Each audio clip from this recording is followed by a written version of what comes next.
محترم بلاول بھٹو زرداری صاحب کا اور ان کے ساتھیوں کا بےحد شکر گزار ہوں کہ آج وہ یہاں پر تشریف لائے. ان کی بہت مہربانی. صحت کا بھی انہوں نے دریافت کیا, ان کا بہت شکریہ. اور پھر آج ہم نے جو ملک کے اندر اس وقت سیاسی صورتحال ہے اس کے اوپر ہم نے بڑی مفصل گفتگو کی.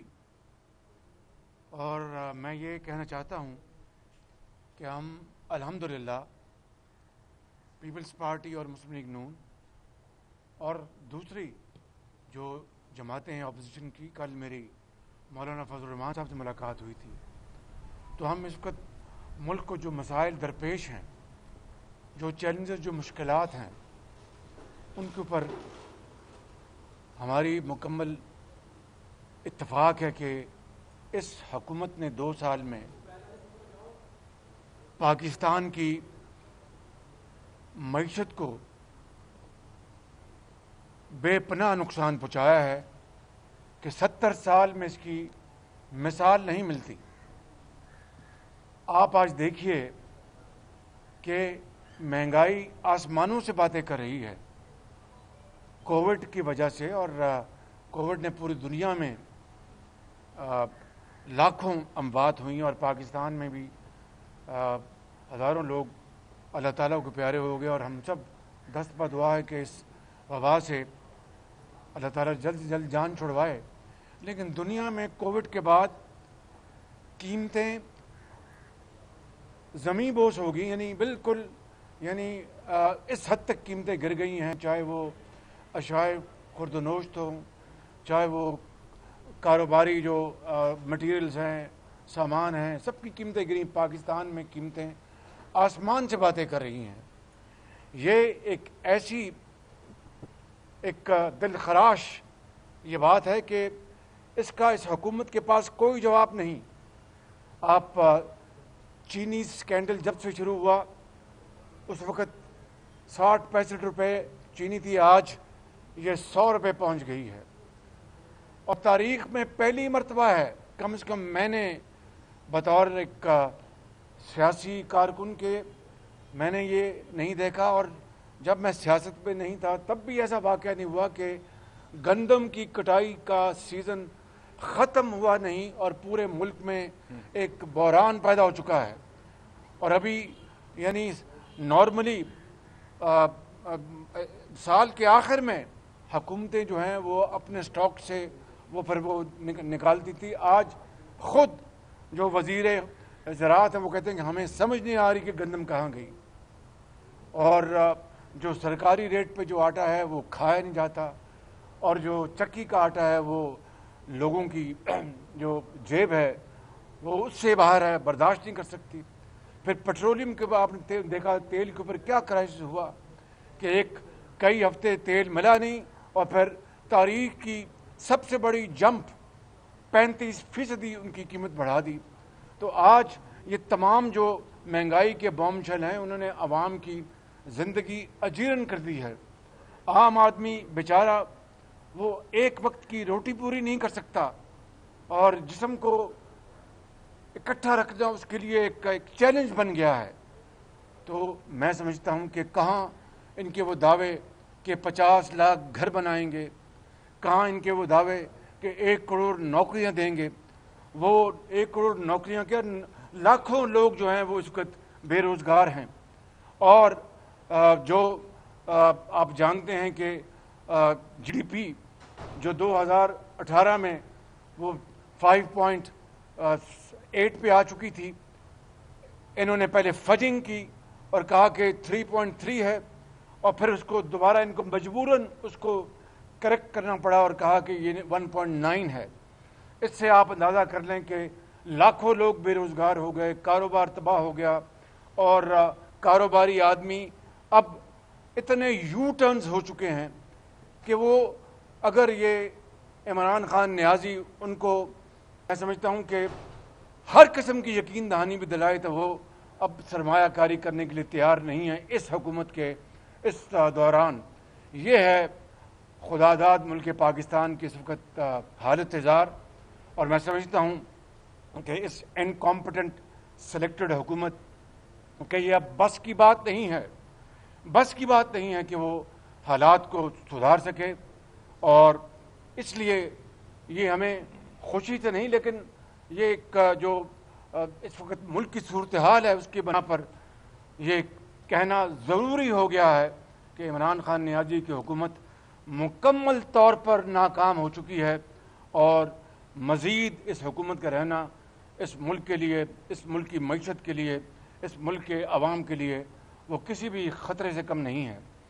آج ہماری جو بلاول بھٹو زرداری صاحب سے جو گفتگو ہوئی اس پہ ہم مکمل طور پر ہمارا اتفاق ہے کہ عید کے بعد رہبر کمیٹی کی میٹنگ ہوگی، اس میں باقاعدہ جو ایشوز ہیں وہ ڈسکس ہوں گے، تمام جو کمپوننٹ پارٹیز کے وہاں پر جو ریپرزنٹیٹس ہیں، اس کے بعد پھر انشاءاللہ اے پی سی میں وہ ایجنڈا لے کے جائے گا، اور اے پی سی میں پھر انشاءاللہ باقاعدہ ایک پورا اس کا اعلان کیا جائے گا، جو بھی اس بارے میں اسٹریٹجی اور جو ہماری جو سوچ ہے اس کو ہم انشاءاللہ عملی شکل دیں گے۔ میں اب جناب بلاول بھٹو صاحب کو گزارش کروں گا کہ وہ اسٹیج پہ آئیں۔ شکریہ۔ آپ سب کا شکریہ، اور خاص طور پہ جو ہمارا لیڈر آف دی اپوزیشن ہے شہباز شریف صاحب کا ہم بہت ہی شکر گزار ہیں۔ ہمیں دعوت بھی دیا، چائے بھی پلایا، اور ہم خوش ہیں کہ جہاں تک کووڈ ہے، جہاں تک شہباز شریف صاحب کا صحت ہے، یہ وہ بھی بہتری کی طرف جا رہا ہے۔ یہ پورے پاکستان کے لیے ایک خوشخبری ہے۔ اور جیسے شہباز شریف صاحب نے ابھی آپ کو سنایا، جس طریقے سے عمران خان کی سلیکٹڈ حکومت ہر پاکستانی کا صحت اور زندگی کے لیے خطرہ بن چکا ہے، معاشی صورتحال کے لیے خطرہ بن چکا ہے، اب سارے پاکستان میں جو اپوزیشن جماعتیں ہیں، پاکستان کے جو عوام ہیں، ہم سارے کے سارے ایک پیج پہ ہیں کہ ہمیں اس سلیکٹڈ کو نکالنا پڑے گا، تاکہ جو مشکل حالات ہمارا عام آدمی، پاکستان کے عوام اس وقت وہ مشکل حالات سے گزر رہے ہیں، اس میں ہم کوئی بہتری لے کر آئے، ان کا معاشی صورتحال میں کوئی بہتری لے کر آئے، ان تک عوام تک کچھ ریلیف پہنچا دے۔ یہ پاکستان کی تاریخ میں پہلی حکومت ہوگا جہاں نہ صرف آٹا میں چوری مگر چینی میں چوری، نہ صرف چینی میں چوری مگر تیل میں چوری، نہ صرف بیسک کموڈیٹیز میں کھلے عام open in broad daylight robbery ہو رہا ہے، لیکن جس طریقے سے پورے پاکستان میں جو کرپشن سکینڈل پی ٹی آئی کے ساتھ نتھی ہوئی ہے، ان پہ کوئی انویسٹیگیشن نہیں ہوتا۔ جیسے میں نے نیشنل اسمبلی کے فلور پہ کہا ہے کہ جتنے N R Os P T I کی حکومت نے دی ہیں، ماضی میں کسی حکومت نے نہیں دی ہیں۔ پی ٹی آئی کی حکومت میں بی آر ٹی کے لیے N R O, billion trees کے لیے N R O, Malam Jabba کے لیے N R O, foreign funding case کے لیے N R O, post office ministry میں کرپشن کے لیے این آر او، اور جہاں تک کہ اب کلبھوشن یادو کے لیے این آر او۔ تو پاکستان پیپلز پارٹی اور اپوزیشن میں جو بھی سیاسی جماعتیں ہیں، اور جو سب سے بڑا تعداد ہے نیشنل اسمبلی میں وہ مسلم لیگ نون کا ہے، ہم مل کے پاکستان کے عوام کے مسائل پہ روشنی ڈال رہے ہیں، اور پاکستان کے عوام کے لیے جدوجہد کر رہے ہیں، اور ہم سب دعا گو ہے کہ عید کے بعد جو ہمارا لیبر کمیٹی کا میٹنگ ہوگا، جو ہمارا اے پی سی کے میٹنگ ہوگا، اس سے پاکستان کے عوام کے لیے خوشخبری نکلے گی۔ One by one Maryam, one by one آپ آگے آئیں۔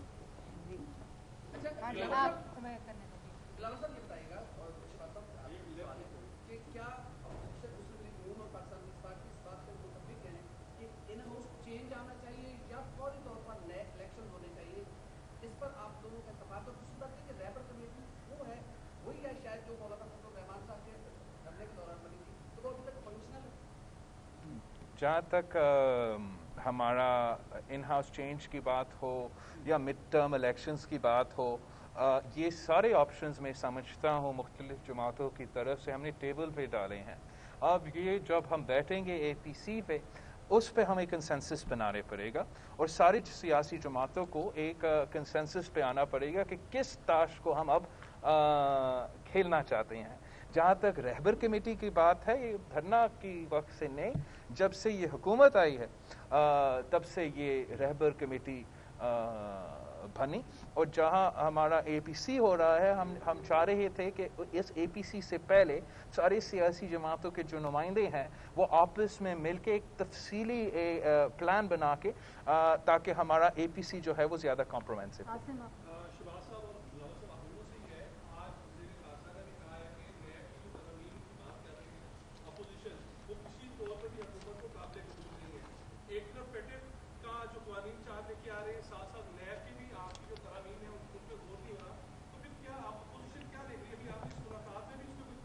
جی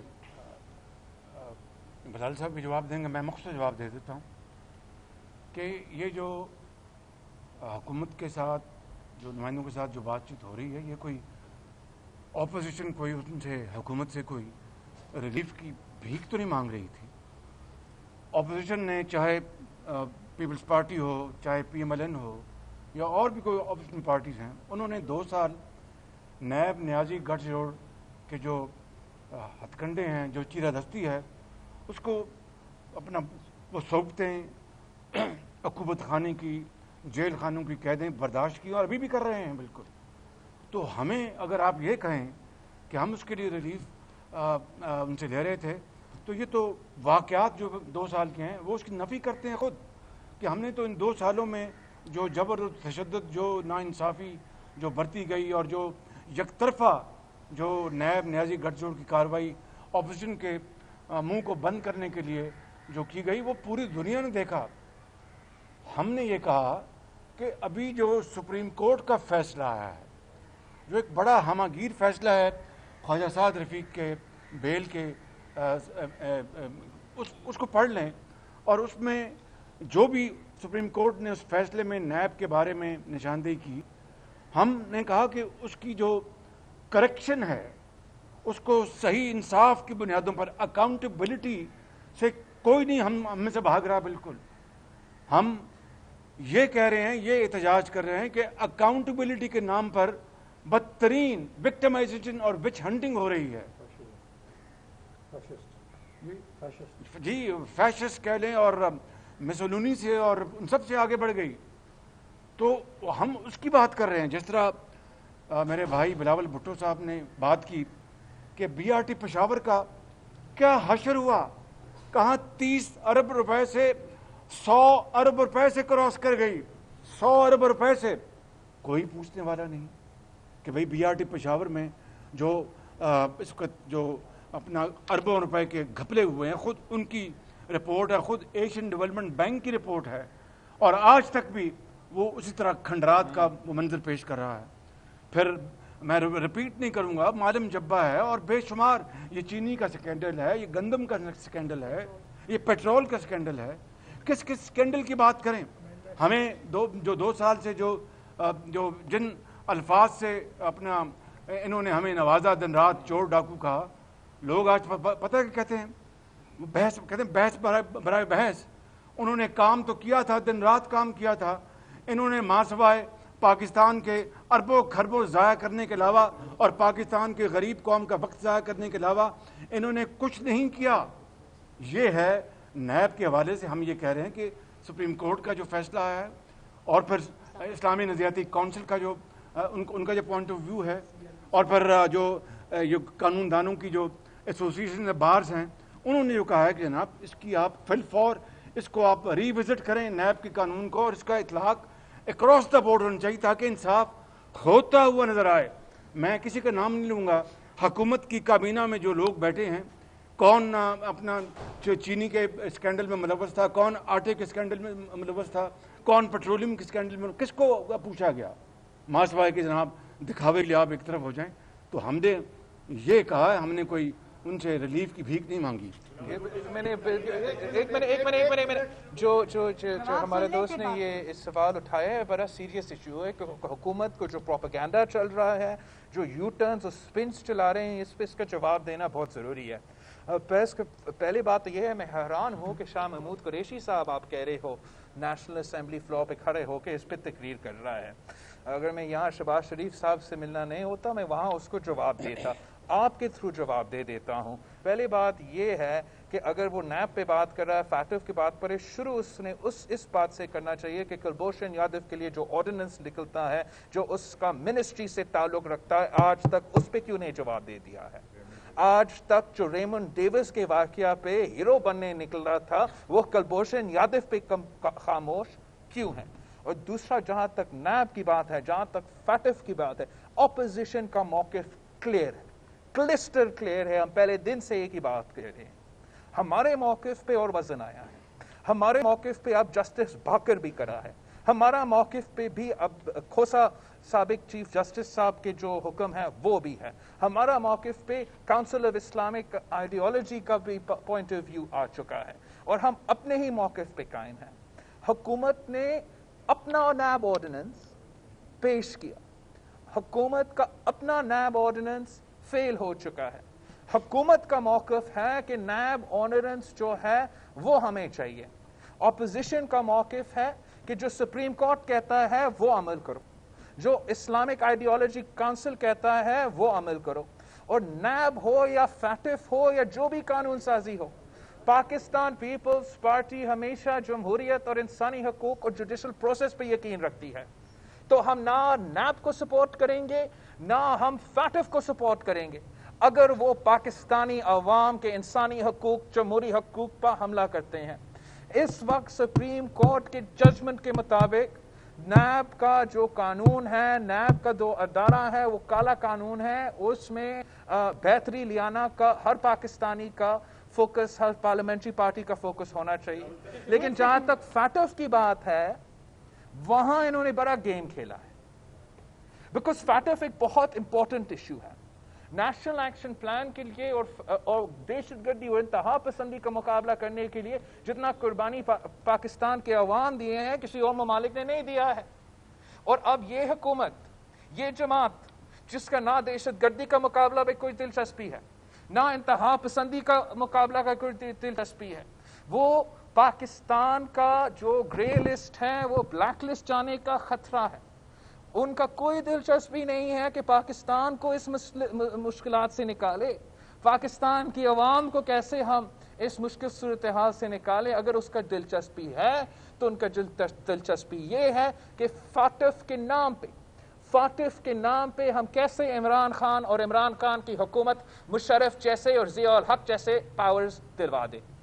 اپوزیشن کی جماعتیں اپنا ذمہ داری پورا کرتے ہوئے فیٹف کا لیجسلیشن ہو یا حکومت کا ڈالی ہوئی نیب کا آرڈیننس ہو ہم جمہوریت کے لیے جدوجہد کر رہے ہیں. ہم انسانی حقوق کے لیے جدوجہد کر رہے ہیں. اور میں آج اپوزیشن لیڈر کے سامنے میڈیا کے سامنے کہہ رہا ہوں کہ اپوزیشن جماعتیں صرف اس صورت میں نیب ہو یا فیٹف ہو وہاں پازیٹیولی کنٹریبیوٹ کرنے کو تیار ہے جہاں تک انسانی حقوق اور جمہوریت کی بات ہے.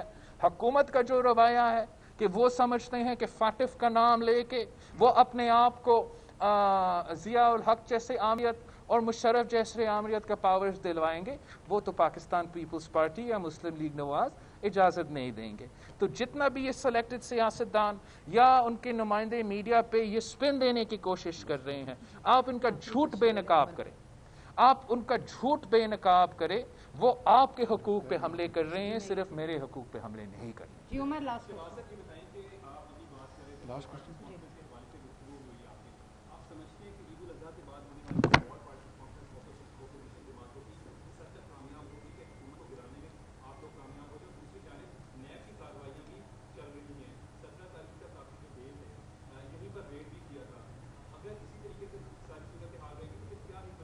مجھے امید ہے کہ آپ دوبارہ ریڈ نہیں کر پائیں گے. گزارش یہ ہے کہ پاکستان اور عمران خان اکٹھے اب کی چلنے کی کوئی صورتحال ہے.